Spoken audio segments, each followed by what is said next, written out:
मराठा आरक्षणाच्या प्रश्नावरती मराठा समाजाचे नेते मनोज जरांगे पाटील यांचे उपोषण मुंबईच्या आझाद मैदानामध्ये 5 दिवस सुरू होतं आणि अखेर गेल्या 2 तारखेला म्हणजेच मंगळवारी हे उपोषण संपलं। यावेळी सरकारच्या उपसमितीने एक अध्यादेश मनोज जरांगे पाटील यांच्या हातावरती दिला आणि यावेळी असं सांगण्यात आलं, आम्ही हैदराबाद गॅझेटरची जी मागणी आहे ती पूर्ण करतोय आणि हे गॅझेटर आता लागू करण्यात आलेलं आहे। मात्र आता असा प्रश्न निर्माण होतोय की या गॅझेटर मध्ये नेमक्या किती गावांचा समावेश होता, कोणते जिल्हे होते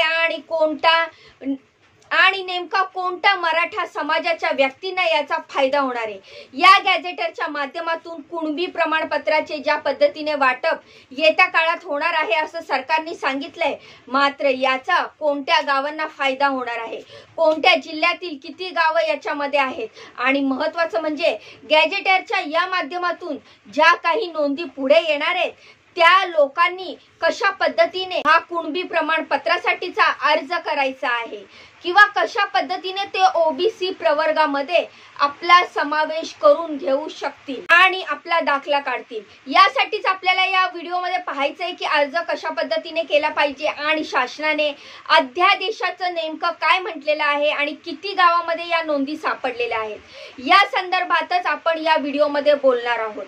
तसेच या संदर्भातली सर्व माहिती मी तुम्हाला या व्हिडिओच्या माध्यमातून देणार आहे, त्यामुळे व्हिडिओ खूपच महत्त्वाचा आहे, तर व्हिडिओ पूर्ण बघा, व्हिडिओला लाईक करा, चॅनलला सबस्क्राइब करा। तर नमस्कार मित्रांनो, मी रीमा माझ्या YouTube चॅनलवर तुमचं खूप खूप मनापासून स्वागत करते। तर मित्रांनो, सुरुवातीला आपण पाहूया की हैदराबाद गॅझेटरचा फायदा नेमका किती जिल्ह्यांना होणार आहे।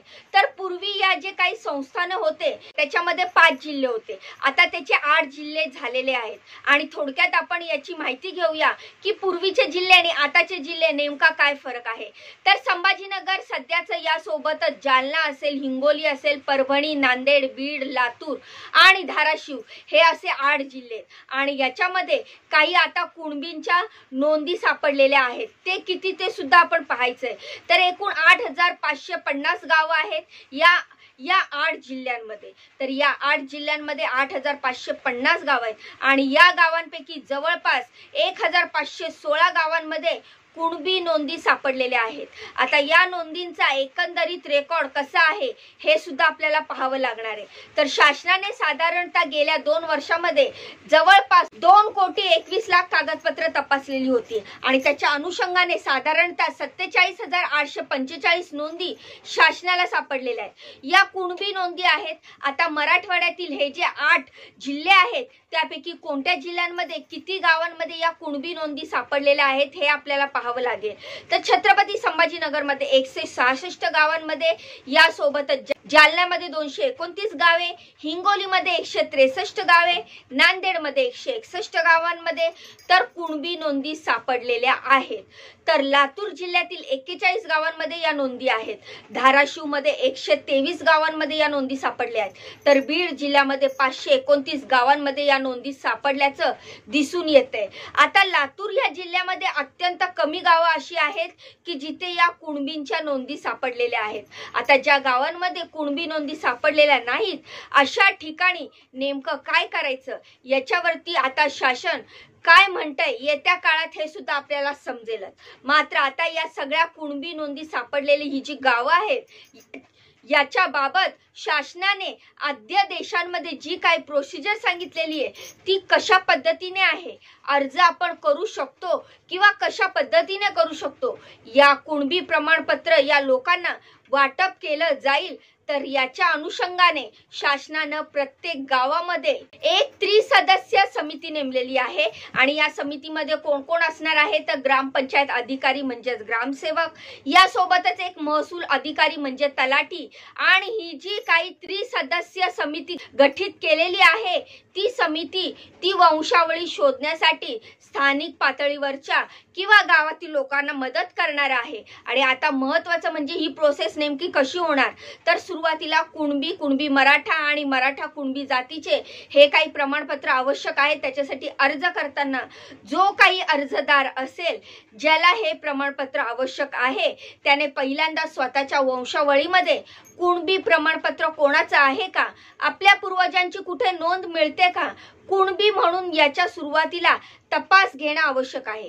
त्यानंतर महत्त्वाचं म्हणजे शेतकरी भूमिहीन किंवा शेती करणारे आहेत का, अशांनी 13 ऑक्टोबर 1967 पूर्वी त्याचे पूर्वज कुणबी असल्याची कुठे नोंद सापडते का, महसुली पुराव्यांमध्ये तशी कुठे नोंद आहे का, याचा तपास त्यांनी घेणं आवश्यक आहे। आणि अशा प्रकारची नोंद सापडली नसेल तर यापूर्वीचं कुणबी प्रमाणपत्र आपल्या भावकीमध्ये, गावामध्ये किंवा नातेसंबंधातील व्यक्तीकडे जर असेल तर अशांकडूनच प्रतिज्ञापत्र लिहून घेऊ शकतात आणि त्याच्या आधारे सुद्धा कुणबी प्रमाणपत्र दिलं जाऊ शकतं। आता शासनाचा हा जो GR आहे त्याच्या परवाचा नेमका फायदा काय आहे तर अनेक लोकांना समजलेलं नाही। यापूर्वी असं व्हायचं की गॅझेटर नुसार माध्यमातून कुणबींचा जो काही रेकॉर्ड आहे ते सफिशियंटली किंवा पुरेशा प्रमाणात समोर येत नव्हतं आणि एखाद्या गावामध्ये कुणबी किती आहेत आणि त्यांची फक्त आकडेवारी त्यांच्यामध्ये असायची किंवा कुठल्या घरामध्ये कुणबी आहेत त्याचा घराचा क्रमांक फक्त नोंद केलेला असायचा किंवा अर्धवट माहिती मिळायची। आता मात्र कुणबी संख्या गावामध्ये जर काही मिळत असेल तर किंवा एका दुसऱ्यामध्ये जरी दाखला असेल तरी गावातील लोकांना सुद्धा कुणबी प्रमाणपत्राचं वाटप होऊ शकतं आणि त्या प्रकारचे अर्ज सुद्धा केले जाऊ शकतात। फक्त गरज आहे त्या व्यक्तीने एक प्रतिज्ञापत्र देण्याची गरज आहे। आता पूर्वीच्या हैदराबाद संस्थानातील जे काही आता हैदराबाद गॅजेट आहे त्याच्या अनुषंगाने अर्ज करताना नेमकी कोणती माहिती हवी आहे किंवा सुरुवातीला कोणत्या माहितीची तपासणी केली पाहिजे हे आता आपण समजून घेऊया। जर अर्जदार असेल ज्याला प्रमाणपत्र हवंय त्याने पहिल्यांदा याची माहिती घेतली पाहिजे की हैदराबाद गॅजेट मध्ये अर्जदाराचे जे काही पूर्वज असतील याची थेट नोंद जर का त्यांनी घेतली तर कुणबी म्हणून प्रमाणपत्रासाठी सरळ अर्ज करू शकतात। मात्र अशा प्रकारे जर गॅजेटमध्ये नोंद नसेल असं सांगितलं जातं की गॅजेटमध्ये फक्त आकडेवारी दिलेली आहे तर याच अनुषंगाने जर गॅजेटमध्ये थेट नोंद नसेल तर 1967 पूर्वी गावामध्ये वास्तव्यात असलेले एक प्रतिज्ञापत्र त्याला स्वतःला द्यावे लागेल।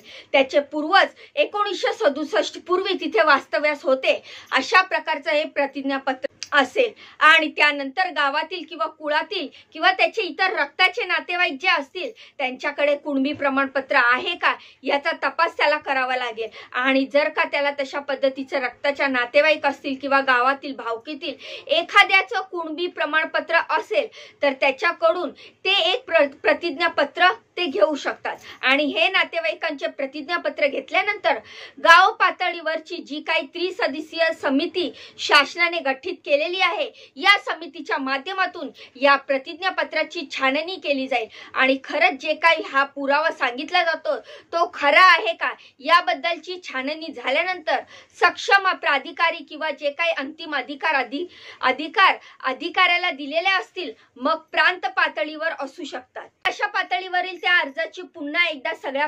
कागदपत्रांची छाननी केली जाईल आणि त्या कुणबी प्रमाणपत्र संबंधित अर्जदाराला दिली जाईल। तर मित्रांनो नेमका आपण आता हे पाहिलं की हैदराबाद गॅझेटरच्या माध्यमातून किती गावांना मराठवाड्यातील फायदा होणार आहे आणि अर्जाची प्रोसेस सुद्धा कशी असणार आहे आणि कुणबी प्रमाणपत्र कशा पद्धतीने मिळवता येईल ही माहिती आपल्याला कशी वाटली मला कमेंट करून नक्की सांगा। ही माहिती तुम्हाला थोडी तरी महत्त्वपूर्ण वाटली असेल तर माझ्या व्हिडिओला लाईक करूनच जावा, चॅनलला सबस्क्राईब करा, मला खूप खूप सपोर्ट करा। भेटूया पुढच्या व्हिडिओमध्ये अशीच महत्त्वपूर्ण लेटेस्ट आणि दमदार अपडेट घेऊन। तोपर्यंत स्वतःची काळजी घ्या, बाय आणि नमस्कार।